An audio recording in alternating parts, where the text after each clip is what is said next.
네, 안녕하세요. 안녕하세요. 오늘도 같이 로마서 말씀을 우리가 나누고자 합니다. 먼저 기도로 시작하겠습니다. 하나님 아버지, 우리의 아버지이시며 창조주이시고 또한 우리의 구원자 되시는 하나님 아버지 예수 그리스도를 우리에게 주셔서 우리가 우리의 죄로 인한 그 심판 가운데서 아버지께서 구원해 주시고 또한 이제 주님의 그 의를 이제 사람들에게 우리의 삶을 통해 나타내는 그런 귀한 직분으로 인도해 주심을 감사드립니다. 우리가 늘 항상 주님의 큰 구원을 기억하면서 주님의 뜻에 합한 마음으로 우리 성령님의 인도를 받으며 살아가는 저희가 되게 하여 주시옵소서. 예수 그리스도의 이름으로 기도드립니다. 아멘. 그래서 이번 명절 그 기간이 굉장히 길었는데 다들 잘 쉬었는지 모르겠습니다. 잘 지내셨는가요? 네. 사실 저는 한국보다 이렇게 좀 약간 이스라엘에 좀 센터된 사람이다 보니까 절기를 할 때도 별로 이렇게 한국 절기엔 별 관심이 없고 이스라엘 절기에만 관심이 있는데 마침 딱 공교롭게도 그 이번 연휴 기간에 이스라엘 절기 기간이었습니다. 이게 10월 3일이 개천절이었는데 그날이 딱 대속죄일이고요. 그러니까 말 그대로 진짜 하늘이 열린 날은 이 대속죄일인 것이죠. 그리고 그로부터 5일 뒤, 그러니까 이번 주 수요일부터 이제 다음 주까지 이제 수요일까지가 이제 8일간이 이제 아마 그 초막절인데, 그러니까 지금 우리가 오늘 초막절 주일을 참 공교롭게도 참 기쁜 감사하는 주일을 맞게 되었습니다. 그래서 추석도 이제 잔치지만 더 이제 복된 그 잔치이자 장차 임할 이 왕국의 사람 백성들과 함께 누리는 그런 잔치를 우리가 초막절을 생각하면서 그 미리 감사하는 마음을 가졌으면 하고요. 그리고 예수님께서 우리를 위해 하늘의 문을 여신 그 대속죄일의 의미를 한번 기억을 하였으면 합니다. 오늘 주제는 이제 로마서 또 계속 1장부터 계속 나가는데요.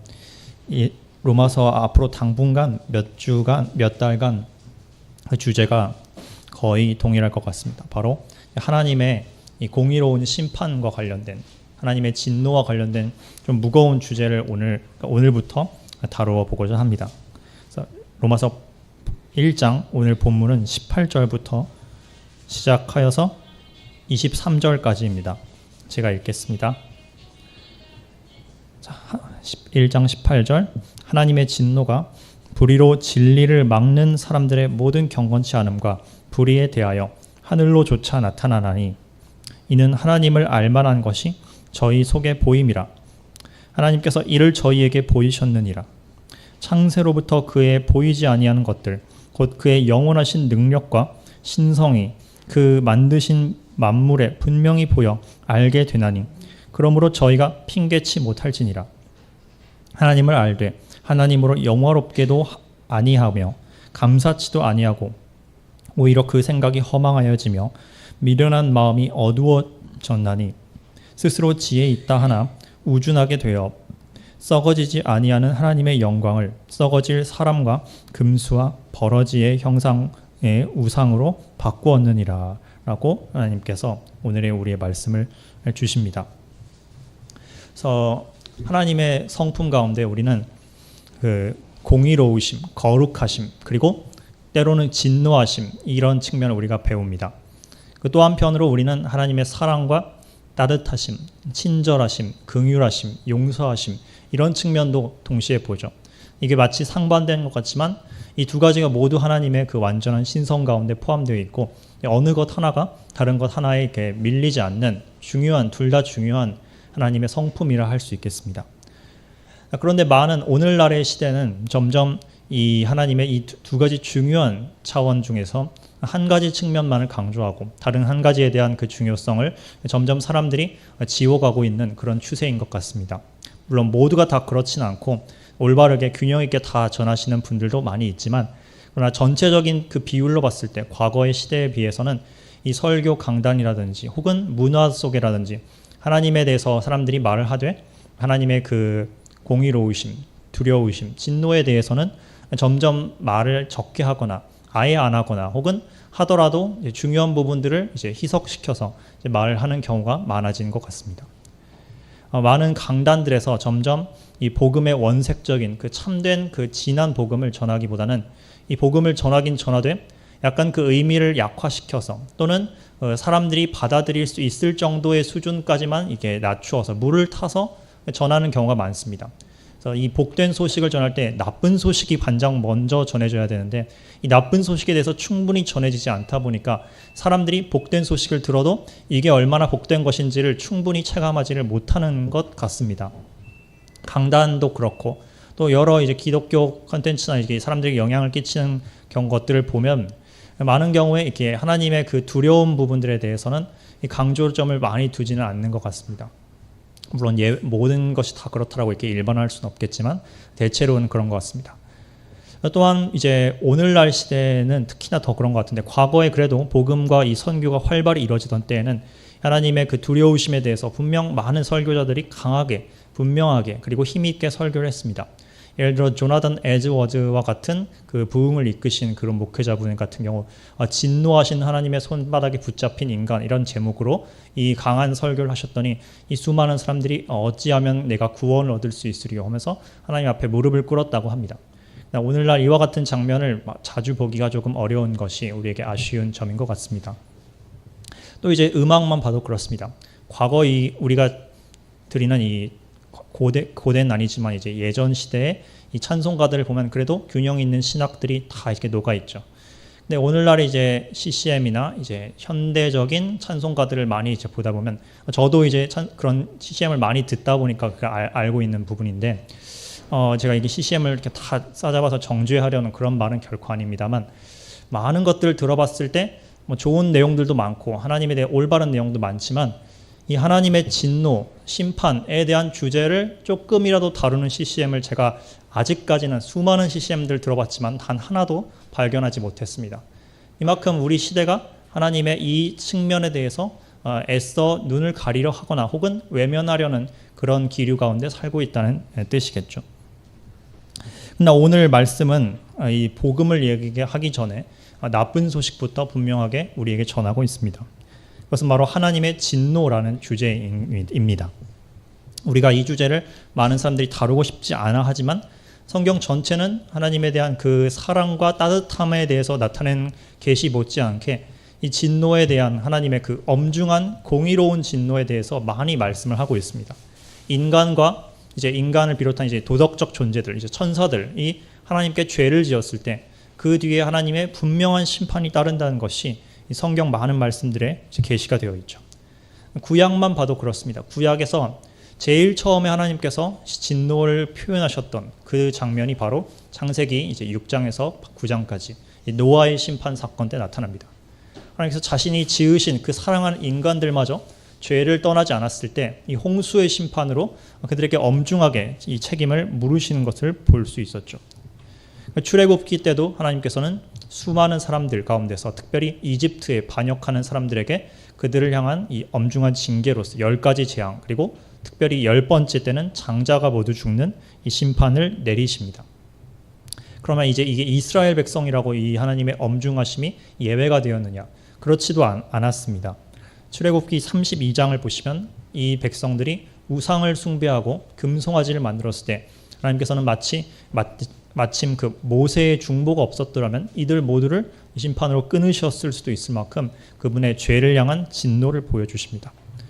레위기 민수기에서도 수도 없이 많은 백성들이 반복적으로 반역을 하였고 이에 대해 하나님께서는 그냥 묵과하신 것이 아니라 죄는 심판의 결과가 따른다를 수많은 예시들을 통해서 보여주셨죠. 가나안에 입성했을 때 이 가나안 백성들이 하나님을 끝까지 오랜 400년 가까이 참아주셨는데도 회개치 않고 돌아오지 않자 이스라엘 백성들을 징계의 도구로 쓰셔서 그들을 모두 끊으시는 아이까지도 끊으라는 이런 두려운 굉장히 무시무시한 심판을 이제 집행을 하십니다. 어떤 사람들 특히 구약학자들 자유주의 신학자들의 경우에는 이 말씀들을 갖고 이 구약의 하나님을 함부로 매도하면서 그분을 함부로 욕되게 비난을 하는 사람들이 세상 가운데 많습니다. 그들은 이 하나님의 엄중한 심판이 얼마나 크고 모든 인류에게 보편적으로 당할 수밖에 없는지 그것을 충분히 이해하지 못하고 있는 것 같습니다. 사사기 반역의 시대 때도 하나님께서는 긍휼과 더불어서 반복적인 징계를 보여주셨습니다. 그리고 왕정 시대도 마찬가지였죠. 그리고 왕정 시대 끝에 가서는 사랑하는 그 백성들마저도, 이 택하신 선민들마저도 어떤 일을 겪었느냐, 바로 느부갓네살의 바벨론과 야스루의 침략을 통해서 이 나라가 처참히 멸망을 하는 일까지도 하나님께서 허락을 하십니다. 물론 그 가운데서도 긍휼을 잊지 않고 다시 회복을 시켜주시죠. 자, 이 이후에 선지자들은 수많은 예언들을 하였습니다. 선지자들의 예언서를 보면 대체로 소망에 대한 말씀들도 있고, 그리고 이 심판과 경고에 대한 말씀이 있는데 어느 쪽이 더 많냐면 대체로 이 심판에 대한 말씀이 조금 더 많은 것 같습니다. 이사야서를 보면 이사야서, 가장 큰 책인 이사야서만 봐도 1장부터 39장까지 전반부의 내용들은 대부분 이 엄중한 열방과 이스라엘과 남유다를 향한 심판들이 선포가 됩니다. 물론 그 뒤에 이제 회복에 대한 40장부터 이 66장까지 내용이 기록되어 있죠.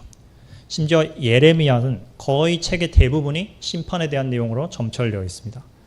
그리고 이 에스겔의 전반부에 해당되는 1장부터 33장까지는 거의 다 대부분 이 심판에 대한 것들이, 특히 남유다와 그 주변 국가들의 심판이 선언이 되어 있고, 그 뒤에 물론 이제 소망에 대한 회복도 이제 기록은 되어 있습니다.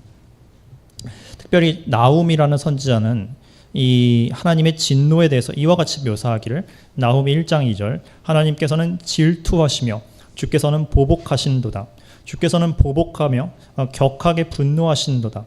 주께서는 그분의 대적들에게 복수하실 것이요 그분께서 자신의 원수들에게 진노를 간직하신도다. 주께서는 분노를 늦추시고 권능에 있어서 위대하시며 사악한 자에게 일절 무죄를 선고하지 아니하시리라.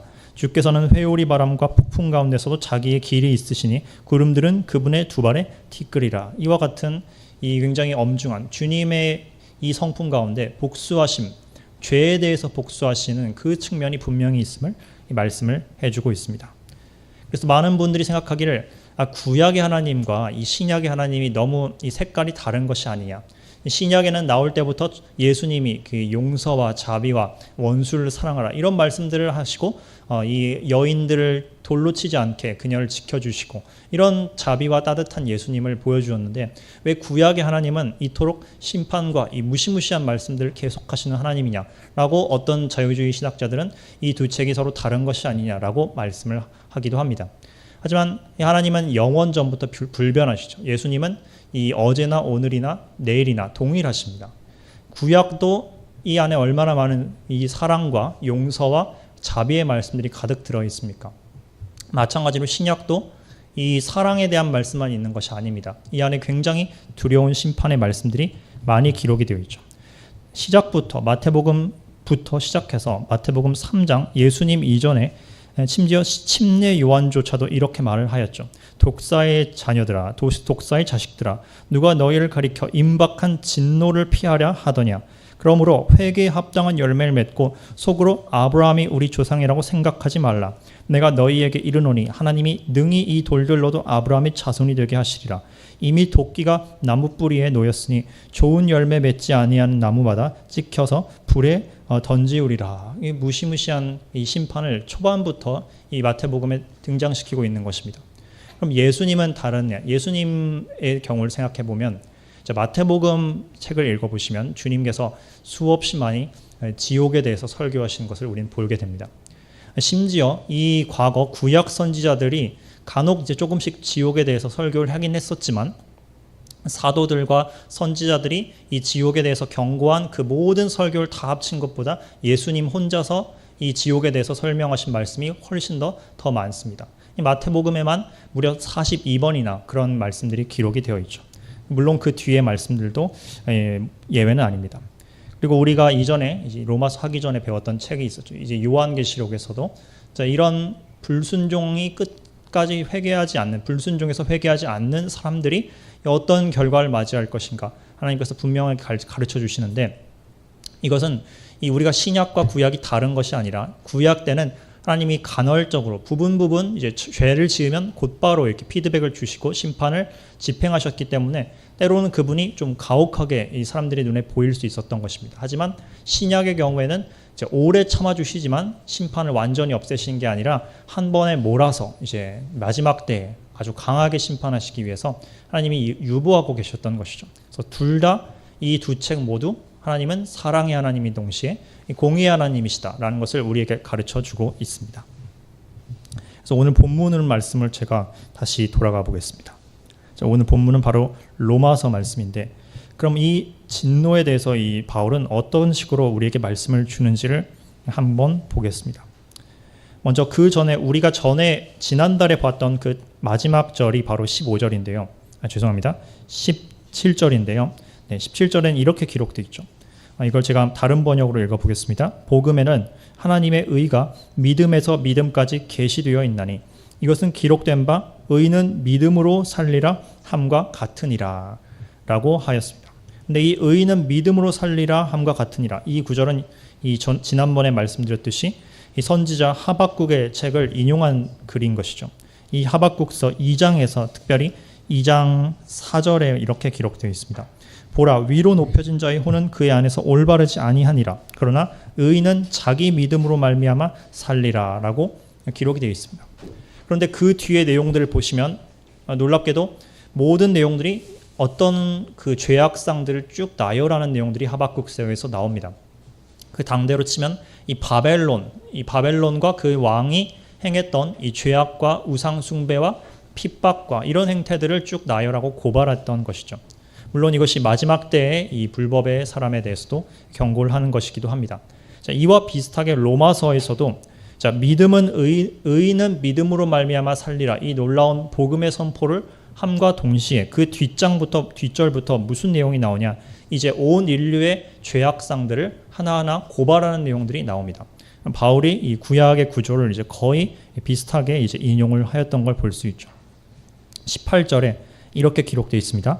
자, 이 진노는 어떤 진노인지 그 성격을 우리가 한번 나누어 봤으면 합니다. 18절에 하나님의 진노가 불의로 진리를 막는 사람들의 모든 경건치 않음과 불의에 대하여 하늘로조차 나타나나니라고 기록이 되어 있습니다.